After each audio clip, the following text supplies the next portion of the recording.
अगर ना चाहते हुए भी मन में गंदे या गलत विचार आते हैं तो बुद्ध की यह कहानी आपके विचारों को बदल सकती है।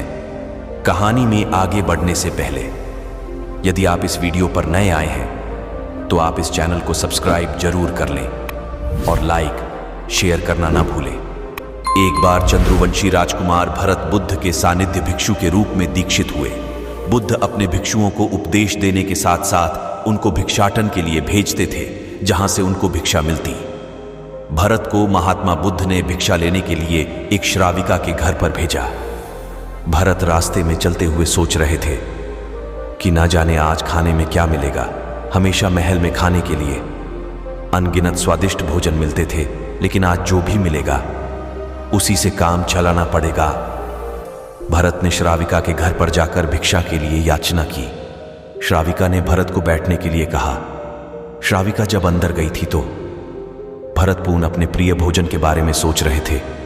जब श्राविका भोजन लेकर आई तो भरत अचंभित रह गए। भरत अपने प्रिय भोजन को देखकर खुश हो गए। भरत भिक्षा ग्रहण करने लगे। भिक्षा ग्रहण करते हुए भरत सोचने लगे कि उनको हमेशा खाने के बाद कुछ विश्राम करने की आदत है, लेकिन आज उन्हें यहां से खाना ग्रहण करने के बाद धूप से होकर वापस आश्रम पहुंचना है। भोजन हो जाने पर श्राविका ने भरत को कुछ समय विश्राम करने के लिए आग्रह किया। भरत पुण्य खुश हो गए। सारी इच्छाओं की पूर्ति होते देख भरत इसको एक संयोग मानकर कुछ देर के लिए लेट गए।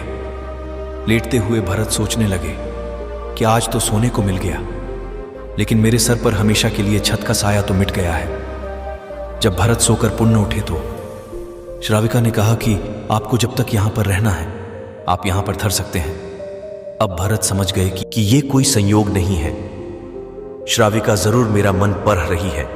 भरत खड़े हुए। भरत ने श्राविका से पूछा, मुझे क्षमा कीजिए, पर क्या आप मेरा मन पढ़ सकती हैं? आप ये सब कैसे कर लेती हैं? श्राविका ने कहा, शुरू में मेरे लिए ये कठिन था, लेकिन मैंने खुद के विचारों को देखना शुरू किया। शुरू में मेरे विचारों की संख्या अनगिनत थी, पर मैंने अपना पूरा ध्यान उन विचारों पर केंद्रित किया। मैंने बिना पक्ष विपक्ष के अपने विचारों को देखना जारी रखा। धीरे धीरे मेरे विचारों की संख्या कम होती गई। मेरे सारे व्यर्थ विचार दूर होते गए। तब से मैं दूसरों के विचार पारख लेती हूं। यह सब सुनकर भरत घबरा गए। भरत ने श्राविका से आज्ञा ली और वहां से निकल पड़े थे। रास्ते में चलते हुए भरत अपने मन के विचारों का स्मरण करने लगे। भरत के मन में श्राविका के बारे में अश्लील विचार आए। श्राविका ने भरत के बारे में क्या सोचा होगा? भरत को खुद पर शर्म आ रही थी। भरत आश्रम पहुंचे। भरत ने बुद्ध से कहा कि अब से वह कभी भिक्षाटन के लिए नहीं जाएंगे। बुद्ध ने भरत को नीचे बैठाया और कहा, क्या हुआ, तुम मुझे अपनी व्यथा विस्तार से बताओ। भरत ने विस्तार से सारी बात बताई।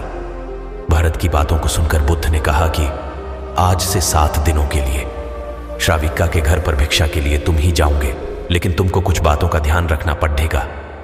कल तुम जाते हुए अपने चित्त को पूरे होश में रखना। तुम्हारे अंदर कौन से विचार उठ रहे हैं उन पर ध्यान केंद्रित करना। होशपूर्ण और जागृता के साथ ध्यान करना कि कौन सी बात तुम्हारे भीतर उठ रही है। इन सभी का ध्यान करते हुए जाना और फिर मुझसे विचार विमर्श करना। अगले दिन भरत बुद्ध के बताए अनुसार पूरे मार्ग में अपने होश को जागृत रखते हुए चल रहा था। भिक्षु आज पूरी तरह से जगा हुए था।